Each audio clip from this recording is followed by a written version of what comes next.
یاجوج ماجوج دو بڑی قوموں کے نام ہیں جو دنیا کے اختتام کے قریب ظاہر ہوں گی۔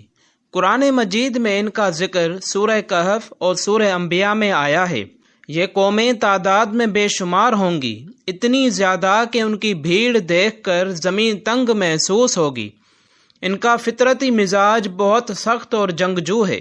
یاجوج ماجوج انسان ہی ہیں، مگر ان کی طاقت عام انسانوں سے کہیں زیادہ بتائی گئی ہے۔ ان قوموں کا تعلق قدیم علاقوں سے جوڑا جاتا ہے جو شمالی سمتوں میں واقع تھے۔ اللہ نے ان قوموں کو دنیا کے باقی لوگوں سے ایک بڑی دیوار کے پیچھے بند کر رکھا ہے۔ اس عظیم دیوار کو حضرت سکندر ذوالقرنین نے اللہ کے حکم سے تعمیر کیا تھا۔ یہ دیوار لوہے، پگھلے تانبے اور مضبوط پتھروں سے بنائی گئی تھی۔ یاجوج ماجوج روزانہ دیوار کھودنے کی کوشش کرتے ہیں، مگر صبح ہوتے ہی دیوار دوبارہ مضبوط ہو جاتی ہے۔ آخری زمانے میں جب اللہ چاہے گا وہ دیوار ٹوٹ جائے گی۔ دیوار کے ٹوٹتے ہی یاجوج ماجوج دنیا میں پھیل جائیں گے۔ ان کی طاقت اور تعداد ایسی ہوگی کہ کوئی فوج ان کا مقابلہ نہیں کر سکے گی۔ وہ جہاں سے گزریں گے تباہی اور بربادی ان کے پیچھے آئے گی۔ زمین کے وسائل تیزی سے انہی کے ہاتھوں ختم ہو جائیں گے۔ احادیث کے مطابق وہ پہاڑوں، ندیاں، کھیت اور شہر بھی تباہ کر دیں گے۔ مسلمانوں اور عام لوگوں کی زندگی بے حد مشکل ہو جائے گی۔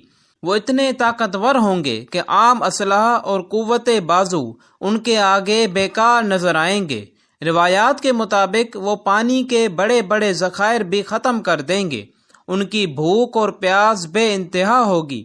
دنیا کا کوئی کھانا ان کے لیے کافی نہ ہوگا۔ ان کے سامنے دنیا کی حکومتیں کمزور دکھائی دیں گی۔ اس دور میں حضرت عیسیٰ علیہ السلام زمین پر موجود ہوں گے۔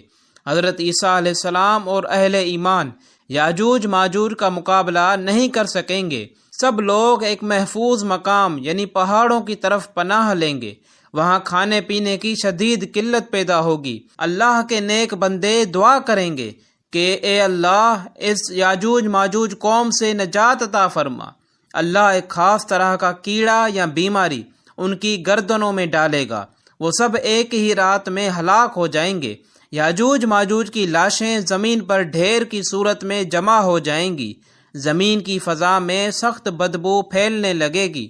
اللہ آسمان سے پرندے بھیجے گا جو ان کی لاشوں کو اٹھا کر پھینک دیں گے۔ پھر اللہ بارش برسائے گا جو زمین کو پاک صاف کر دے گی۔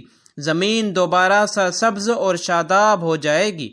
اس تباہی کے بعد دنیا میں امن کی فضا قائم ہوگی۔ یاجوج ماجوج کی کہانی ہمیں آخرت کی حقیقت کی یاد دلاتی ہے۔ ان کا ذکر اس لیے کیا گیا ہے کہ انسان غرور نہ کرے۔ دنیا کی بڑے سے بڑی طاقت بھی اللہ کے حکم کے آگے بے بس ہے۔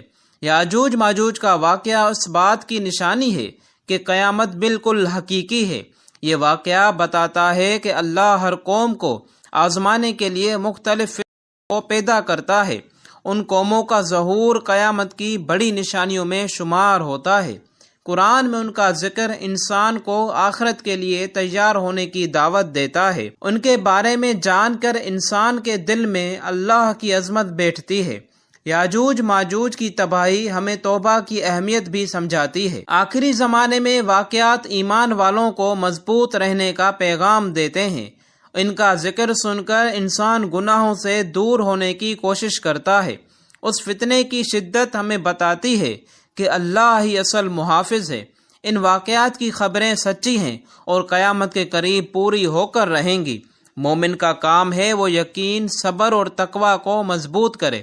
یاجوج ماجوج کی حقیقت آخرت کے قریب ہونے کی نشانی ہے۔ ان قوموں کا انجام ثابت کرتا ہے کہ اللہ کے فیصلے سب پر غالب ہیں۔